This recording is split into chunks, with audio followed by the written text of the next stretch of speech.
ပြီးခဲ့တဲ့အပိုင်းမှာဂျင်းဦးတယောက်နတ်ဆိုးရဲရဲ့ပထမဆုံးသားရဲ့ကိုခက်ခဲခဲတက်နိုင်ခဲ့ပြီးဆက်သွားဖို့စင်မပြေတာကြောင့်နေရာပြောင်းကျောက်သုံးကဂိတ်ထဲကနေပြန်ထွက်လာခဲ့တာပါအဲ့နောက်ဆေးရုံမှာထားထားတဲ့သူ့အမေကိုသွားကြည့်ပါတယ်ဂိတ်ထဲထက်ဝင်ပြီးအသက်ရှည်သေးမှပါတဲ့ကျန်တဲ့ပါဝင်ပစ္စည်းတွေထည့်ယူနိုင်မှုဆိုရင်တန်မာလာမရမှာမို့ဂျင်းဦးလည်းယူချင်းတောင်းတဲ့ကူညီကိုပေးပြီးသူ့ကိုယ်သူလည်းပဲထပ်တင်မှုဆုံးဖြတ်လိုက်ပါတယ်ဂျင်းဦးကသူ့ကူညီယူမေဆိုရင်မရှင်လုံးမဲ့ဂိတ်တွေကိုနှစ်ယောက်တည်းပဲသွားရမယ်လို့ယူရင်းကိုပြောပါတယ်လက်ရှိသူ့ရဲ့တန်မာမှုကိုယူချင်းတယောက်သာမြင်မှုတာမို့ချားသူထပ်မသိရအောင်အဲ့လိုတောင်းဆိုတာဖြစ်ပါတယ်ဂိတ်တွေဝင်မှုဆိုရင်တတ်မှတ်ထားတဲ့ဖွဲ့ဝင်ရေးတက်ပြေးဖို့လိုပါတယ်ဂျင်းဦးပြောတဲ့နှစ်ယောက်တည်းဆိုတာဂိတ်ထဲဝင်ဖို့အဖွဲ့ဝင်ပြအောင်ခေါ်ရမှာဖြစ်ပေမဲ့ဂိတ်ထဲဝင်တဲ့အခါကျန်တဲ့သူတွေကိုဂိတ်ဝင်သွားမှာထားခဲ့ပြီးသူနဲ့ယူချင်းပဲဝင်မယ်လို့ဆိုလိုတာပါယူချင်းကတော့အဆင့်စီဂိတ်တွေကိုနှစ်ယောက်တည်းဝင်မယ်ပြောနေလို့နည်းနည်းတော့လန့်နေပါတယ်ဒါပေမဲ့ဂျင်းဦးကိုယုံတာမို့ဂျင်းဦးဖြစ်စေခြင်းတဲ့အတိုင်းလုပ်ပေးမယ်ဆိုပြီးသဘောတူလိုက်ပါတယ်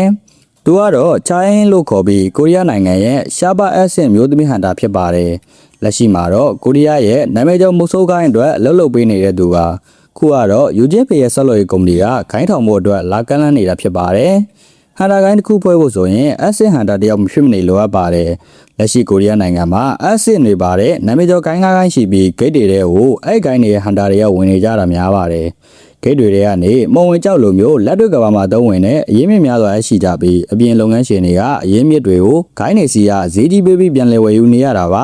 အဲ့အရင်းမြစ်တွေကဆက်လို့ရလုပ်ငန်းအတွက်လည်းရေးပါပါတယ်ဂိတ်တွေဝင်နိုင်တာကလည်းဟန်တာတွေပဲရှိတာမို့ယူချင်းဖေကသူ့လုပ်ငန်းအတွက်လိုအပ်တဲ့အရင်းမြစ်ကိုကိုယ်တိုင်ရှာဖို့ဟန်တာကိုင်းထောင်နေရဖြစ်ပါတယ်ဂျင်းဦးကတော့နေစဉ်တာဝန်လုပ်နေပြီးသူ့ရဲ့စနစ်ကိုပိုနားလည်အောင်ကြိုးစားနေပါတယ်လက်ရှိမှာသူ့ရဲ့ level 26ရှိနေပြီးနေ့စဉ်တာဝန်အတွက်ရတဲ့တရက်3မိနစ်ဆိုသူ့ level အမြတ်တက်ဖို့မလုံလောက်ဘူးဆိုပြီးစဉ်းစားမိနေပါတယ်လက်ရှိသူရထားတဲ့တော့နဲ့တွားလို့ရတဲ့ S စင်ဂိတ်ကလည်းသူမနိုင်တာမို့ level အမြတ်တက်အောင်ဘာလို့ရမလဲတွေးရင်နေ့စဉ်တာဝန်မလုပ်လို့အပြစ်ပေးတဲ့နေရာကိုဂျင်းဦးသတိရသွားပါတယ်အဲ့နေရာအကောင်တွေကိုတက်နိုင်ရင် level အမြတ်တက်နိုင်တာကိုစဉ်းစားမိသွားပြီးနေ့စဉ်တာဝန်မလုပ်ဘဲအပြစ်ဒဏ်ပေးတဲ့နေရာရောက်အောင်လုပ်ဖို့ဆုံးဖြတ်လိုက်ပါတယ်အဲ့ချိန်မှာပဲသူ့စီကိုဒီစင်ဂိတ်ကိုသွားဖို့အဖွဲ့အစည်းစီကခေါ်လာဝင်လာပါတယ်တကယ်တော့အဲ့ဂိတ်ကိုသွားဖို့စင်ကော်သာရောက်လာတဲ့သူကဂျင်းဦးတယောက်တည်းမဟုတ်ပဲတစ်ချိန်ကဂျင်းဦးနဲ့အတူရုပ်ထုကြီးရဲ့ခန်းထဲကနေလွတ်ခဲ့တဲ့သူတွေပါနေပါတယ်ဂျင်းဦးရဲ့တငယ်ချင်းဂျိုကြီးစီကိုလည်းခေါ်လာရောက်လာပြီးဂျိုကြီးလည်းဒီခါတော့လှုပ်ကြည့်မယ်လို့ဆုံးဖြတ်လိုက်ပါတယ်တစ်ဖက်မှာလည်းအဆစ်ဟန်တာချိုင်းအင်းကသူ့ကိုင်းရဲ့ခေါင်းဆောင်နဲ့သွားတွေ့ပြီးသူ့ကိုယူချင်းဖေရဲ့ဆောက်လုပ်ရေးလုပ်ငန်းကလူတယောက်လာချင်းကပ်သွားကြောင်းပြောပြနေပါတယ်ခေါင်းဆောင်ကလည်းသူ့ကိုလာတီးပေးတဲ့အတွက်ချိုင်းညင်းလိုက်တယ်ဆိုတာနားလည်လိုက်ပါတယ်သူကတော့ကြားပြူကိုင်းရဲ့ခေါင်းဆောင်ဘိုင်ဟွန်လို့ခေါ်ပြီးအဆစ်ဟန်တာတယောက်ပါဘိုင်ဟွန်ဟိုကကိုရီးယားရဲ့နာမည်ကျော်ကိုင်းနေမဖြစ်ရှင်းနိုင်တဲ့ဂျက်ဂျူဆိုတဲ့တာရဲကျွန်းတကျွန်းအကြောင်းမိုးဆိုးကိုင်းရဲ့ခေါင်းဆောင်နဲ့ပြောခဲ့တာကိုပြန်တွေးမိနေတာပါကျွန်းမော်ကိုတာရဲနေနေမို့သုံးကတောင်သွားခဲ့ကြပေမဲ့တာရဲတွေကကြမ်းလွန်းလို့သူတို့ပူးပေါင်းဖြစ်ရှင်းတာတောင်မနိုင်ခဲ့ကြပဲပြန်လာခဲ့ကြရတာပ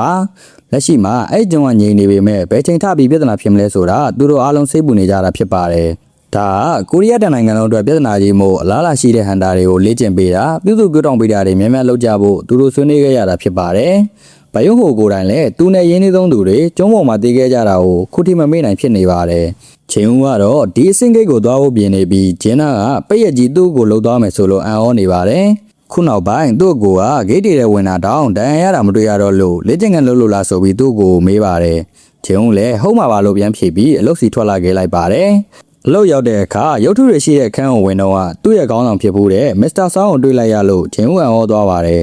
်မစ္စတာဆောင်းကတော့တစ်ချိန်ကဂျင်းဦးကိုတယောက်တည်းထားခဲ့မိတာအတွက်အခုထိအားနာနေပြီးဂျင်းဦးဆင်ပြေနေတာမြင်ရလို့ဝမ်းသာနေပါတယ်အဲ့ချိန်မှာပဲဂျိုကြီးလည်းရောက်လာပြီးဂျိုကြီးအပြင်တစ်ချိန်ကဂျင်းဦးနဲ့အတူအခန်းထဲမှာတူပိတ်မိခဲ့ကြတဲ့သူနှစ်ယောက်ပါရောက်လာပါတယ်ဂျိုကြီးကတော့ဂျင်းဦးကိုတွေ့ရလို့အံ့ဩနေပါတယ်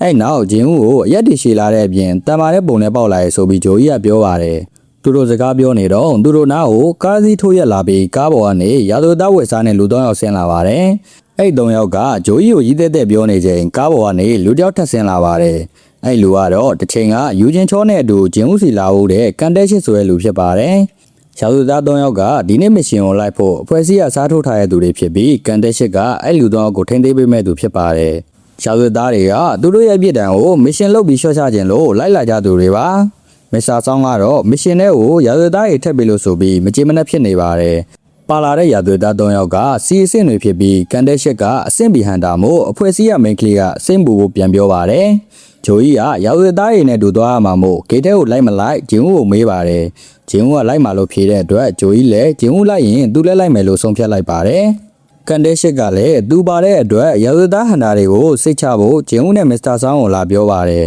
အဲ့နောက်ဂိတ်ထဲကိုမဝင်ခင်အဖွဲ့ကောင်းဆောင်လုပ်မဲ့သူရွေးကြပါတယ်မစ္စတာဆောင်းကသူကောင်းဆောင်လုပ်လို့ရမလားလို့ဂျင်းဦးကိုမေးပါတယ်တစ်ချိန်ကသူကောင်းဆောင်လုပ်ပြီးဂျင်းဦးကိုထားခဲ့ကကိုလိုယုံမှုတဲ့အတွက်ဂျင်းဦးကိုအဓိကထားမေးနေတာဖြစ်ပါတယ်ဂျင်းဦးကလက်ခံကြောင်းပြောတော့တခြားဖွဲ့သားတွေကိုလည်းမေးပါတယ်အကုန်လုံးကလည်းလက်ခံတဲ့အတွက်မစ္စတာဆောင်းကဖွဲ့ကောင်းဆောင်ဖြစ်သွားပါတယ်အဲ့နောက်သူတို့ဖွဲ့လည်းဒီစင်ဂိတ်ထဲကိုဝင်ခဲ့ကြပါတော့တယ်ဒါကတော့ Solo Leveling Season 1 ပိုင်း8ဖြစ်ပါတယ်နောက်တစ်ပိုင်းကိုနောက်နေ့မှတင်ပေးသွားမှာမို့ channel လေးကို subscribe လုပ်ရသေးရင်လုပ်တော့ကြဖို့လည်းတောင်းဆိုပါရခင်ဗျာ